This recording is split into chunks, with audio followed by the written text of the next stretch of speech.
In this week's video, I track down 2025's Nemesis bird, but can I get footage of it? I go looking for a bird that I hadn't seen until last winter, and we review a pair of binoculars.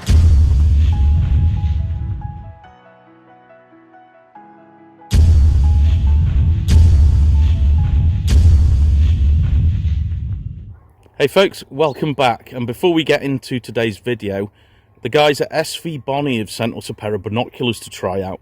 We're going to use them a little later in the video, and at the end of the video we'll tell you what we think of them. Now, into the birding. This one begins with me travelling up the North Wales coast to the Great Orme, looking for a species I have seen this year, but very distantly and really briefly. A species that up until about a year ago I'd never seen before. A previous Nemesis bird of mine. Hey folks, good afternoon. I have come after work to the Great Orme in North Wales, which is weirdly not windy. It usually is here. A couple of firecrest have been reported here today, and although we have got this on our year list, the footage was terrible. So I decided I wanted A, better views, and B, better footage. The only problem is I've got to walk about 20 minutes towards the limestone pavements. Apparently there are some brambles near there, so stick with me, let's see if we find it. Yes, I was looking for a firecrest, an amazing little bird, and one of the only bird species that Kaylee saw before me. I headed down the path towards the limestone pavements, an area of the Great Orme I'd never been to before, despite this being quite a good place for birding. The previous day someone had seen a Lapland bunting here. Hey folks, as you can see I'm at the limestone pavements. I just need to find which bush the firecrests have been seen in. I was hoping for some other birders, but there don't appear to be any. I continued along the path until I bumped into two birders who said that the firecrest had moved a little bit further down the path. It had been moving along some bushes and vegetation, and if I continued in the direction I was going, I would soon find some other people. I soon did. They were stood against a wall watching a bush on the other side, where the firecrest had been showing intermittently. I soon found it as it moved quickly through the vegetation, sometimes obscured by branches and leaves, but occasionally coming out into full view. This tiny bird, the joint smallest bird in the UK, sharing that record with its close cousin, the goldcrest. Although much of the time you could follow it as it moved through the trees, occasionally it would fly off to a nearby bush, or just seemingly vanish, leaving myself and the other birders looking out for any movement in the vegetation in front of us. And one obvious bit of movement came from this lovely redwing, a thrush species which does breed in the UK, but in very small numbers, and their breeding range is restricted to North and West Scotland. This changes in the winter, when as many as 700,000 redwings can grace British shores. This handsome individual sat right on the edge of the bush, picking off berries one by one. It was unusual just to see a single redwing, as they generally travel around in flocks, often with other thrush species, like fieldfare. Regardless, this bird was being incredibly confiding, and was soon joined on a nearby fence post by a robin. Back to why we were here, and where had our firecrest gone? We hadn't seen it for a short time. Soon, one of the other birders noticed some movement in the bush the firecrest was last seen. It had either flown off to some other vegetation and returned without anybody seeing it, or was at the other side of the bush obscured by vegetation. Regardless, we'd found it again. But it is easy to see how these birds can be overlooked, often being the same green as the leaves that they're moving through, the fact that they move quite fast through vegetation, and that they're very, very small. Often in winter they'll join flocks of other small birds, like long-tailed tits, chiffchaffs and blue tits. And although the previous day 2 firecrests were reported here, today this bird appeared to be on its own. Firecrests are quite new breeders to the UK, with the first breeding record being in 1962 in Hampshire. Since then, their breeding range has expanded, and there may now be up to about 2,000 breeding pairs. In winter, they leave their breeding sites and can be seen more widely across the country, Not only that, they're joined by other firecrests from other areas of Northern Europe and Scandinavia. This is when they can be found almost anywhere along the coasts or even in parks and gardens. As mentioned before, Kaylee saw this species before me on a trip to Spurn where she got a brief view of one and I missed it. I caught up though on a trip to Kent last December and have seen one other bird since, so this here today is only the third firecrest I've ever seen, and by far the best views. This amazing bird was being incredibly confiding, coming quite close at a few points, and although really mobile and sometimes quite tough to track down with the camera, I was absolutely over the moon. Hey folks, that was a success. That's the best view of firecrest I've ever had, and only the third firecrest I've ever seen. So that was absolutely stunning. While we were here, one of the other birders noticed that a Yellow-browed Warbler had been reported on the Great Orme as well. We went to have a look for it, me and the other birders, but couldn't find it. But hey ho, never mind. Yes, you heard that right, yet another Yellow-browed Warbler fail. This year's Nemesis bird strikes again. But I wasn't quite done with this species yet, as only a few days later, one showed up on the Wirral. Is this one gonna cause me as much trouble as the last few? Let's hope not. Hey folks, I've come down to the Wirral in the hope of seeing 2025's Nemesis bird, the Yellow-browed Warbler. There was one seen here yesterday, and I've just spoken to another birder who said it's been heard today, although not seen. So I'm keeping my fingers crossed it's not gonna cause me as much trouble as the last few tries. Stick with me. My quest had brought me down to the end of the Wirral, to Liso, where near the lighthouse there's a nature trail, and in the bushes along this nature trail, the previous day, there had been a Yellow-browed Warbler showing, although today it hadn't been seen yet. This time though, I was unusually confident. I had a good bit of time, and the previous day people had been photographing this bird. I soon found some other birders too, although after speaking to them my confidence started to fade a little. The bird hadn't been seen that day, and although it had been heard, the calls were quite intermittent, not calling for an hour or so at a time. Regardless, I joined the other birders and stood by the bush the bird song had been coming from, looking out for any movement among the leaves. Occasionally there'd be a gold crest or a blue tit, but no Yellow-browed Warbler. I stuck around for quite a while, and just as I was about to give up, myself and one other birder there heard the Yellow-browed Warbler. It sung for quite a prolonged amount of time. And whilst it was doing this, another birder called Joe showed up.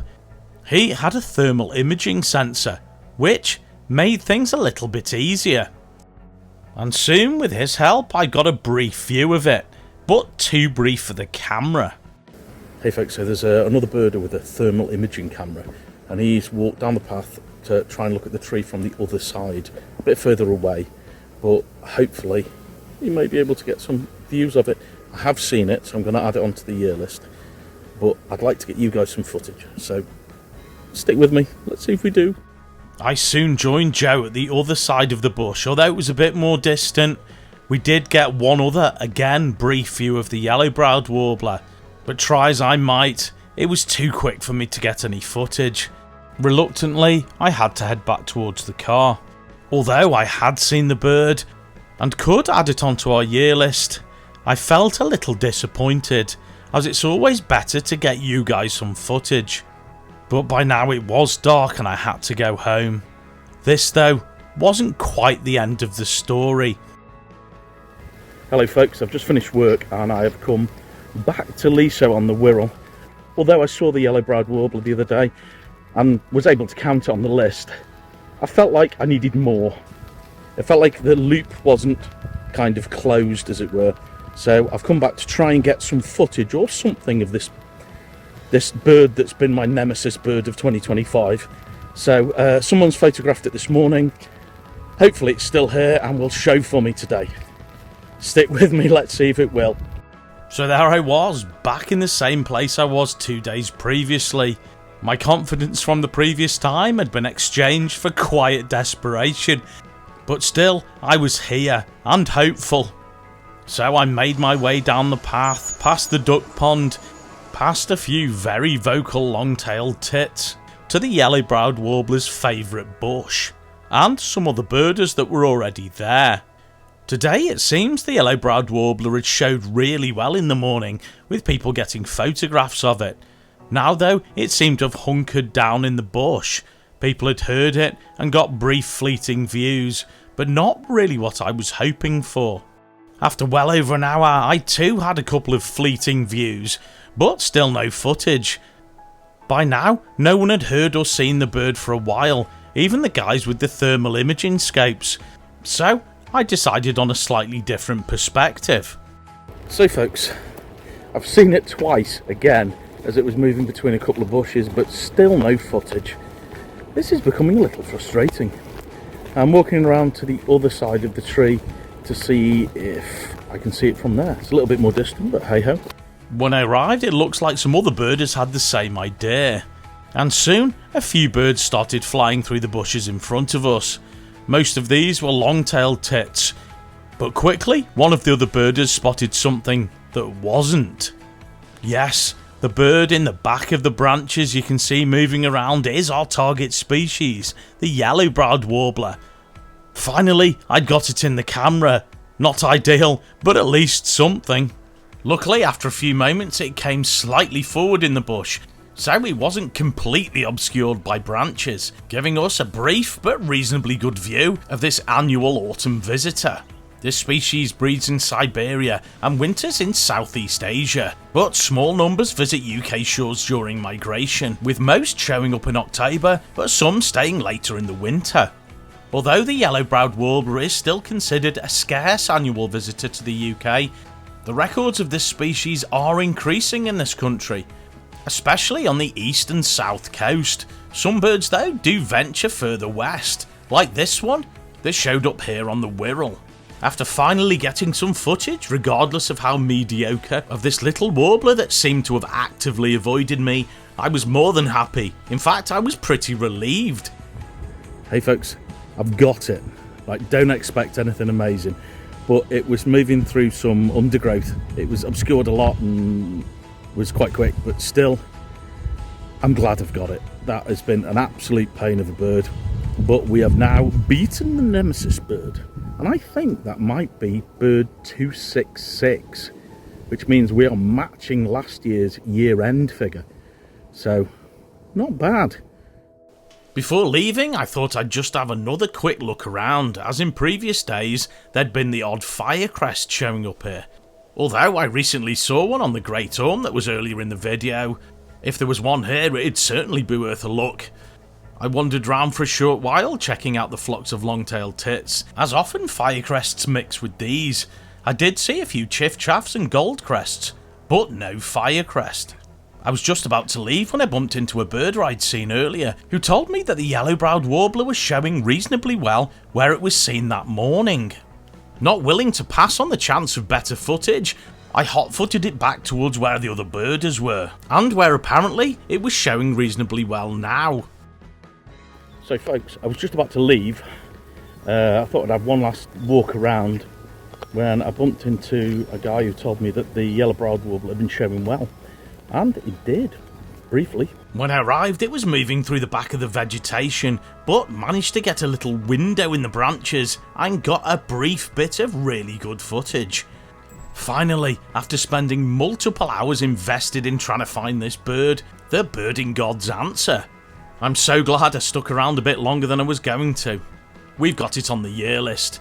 Not only have we beaten this year's Nemesis bird, we've now seen 266 species this year, matching last year's year-end figure. Hey folks, we're now at Burton Point. We're going to go off to Burton Mere as well shortly to try out these SVBONY binoculars. Give them a really good go over. Yeah, see what we think. And what better place to test these binoculars than the Dee Estuary, not far from where we live. We started off at Burton Marsh. where the water was relatively high and there were loads of birds. There were gulls, wading birds, tons of lapwing, more little egrets than we can count, and we even spotted 3 Egyptian geese. We walked right along the marsh to the sandstone wall at the end, where usually there's a little owl that lives here. It took us a while, but we finally found it, hiding in a hole behind a bush. We then briefly moved on to Park Gate, which again was quite well flooded, and there were so many wading birds and ducks there. There was big flocks of redshank flying around, joined by all sorts of ducks including teals and shovelers, and gulls and starlings too. Our final port of call for our binocular testing was Burton Mere Wetlands RSPB. We had a brief walk round here where we saw a few ducks like tufted ducks, some small birds at the feeders like blue tits and great tits, and one fantastic looking female kestrel who was sat on the branch of a tree looking around for some lunch. So, after the test, what did we think about the SVBONY binoculars? Were they any good? Well, first of all, we better tell you what they are, as they're not exactly the same as your traditional binoculars. These have some extra functions. As well as acting like a regular pair of binoculars, you can also video and take photographs of the subject you're looking at. Not only that, you can connect the binoculars to your phone, or actually 3 different phones. So 3 friends can see what you're looking at through your binoculars through an app on their mobile phones, which in itself is pretty cool. The only limitation is they have to be within 10 meters of you. As far as recording your images and videos, there's an SD slot, and the binoculars come with an SD card included. Now I suppose it's a good time to tell you what else is in the box. Well, there's a USB-C charging cable for charging your binoculars up. Although you can use the binoculars like traditional binoculars without them being charged up, the charging is for all the smart stuff. Also in the box there's a smart looking case with a strap and an adapter for mounting your binoculars onto a tripod. Now let's get into the more technical stuff. These binoculars are 8x42, the 8 being the magnification. Subjects will appear 8 times closer. The 42, that represents the diameter of the objective lenses. These larger lenses result in increased light intake, larger viewing range, and more detail in the image. These binoculars have ED lenses, which stands for extra low dispersion, resulting in less chromatic aberration, which is blurring around the edges, and brighter colours. Other features include an advanced BAK4 prism that boosts light transmission and contrast, a comfortable and non-slip rubber coating, and an LCD display on the top, which shows you what time it is, the date it is, if your Wi-Fi's on, and how much battery you've got left. So, what did we think of them? Well, they're a little heavier than traditional binoculars, but pretty average compared to similar products. Thankfully though, they come with a really nice padded strap, something we were genuinely impressed with, and there's also the option to mount them on a tripod. We think these will be great for young birders or anyone new to birdwatching, especially those who may want to take a picture or a video of a bird to ID later on. As far as the video and image quality, these were surprisingly good, although we didn't get many decent videos or pictures during our test. Only this hungry magpie. The app that you can use with these binoculars is really good, easy to use, and great if you go birding with someone who doesn't have binoculars. Optically, the performance is pretty good, although it's not quite on par with traditional binoculars of the same value. That said, these are very much a dual-purpose product, combining optics with digital recording, so it's understandable. Although this product is great, there is still room for improvement. For instance, we think a small indicator light in the viewfinder to show when you're recording or taking photos would be really useful. Also, an inbuilt display for playing back footage or viewing images would make these even more practical for use in the field. Overall, while these binoculars may not satisfy the most serious birder, they're solid, usable, and most importantly, really fun to use. Oh, we nearly forgot to tell you the price. Well, it's $329.99. Well, thank you so much for watching. Please like, please subscribe, and please press the notification bell. And we'll see you next time.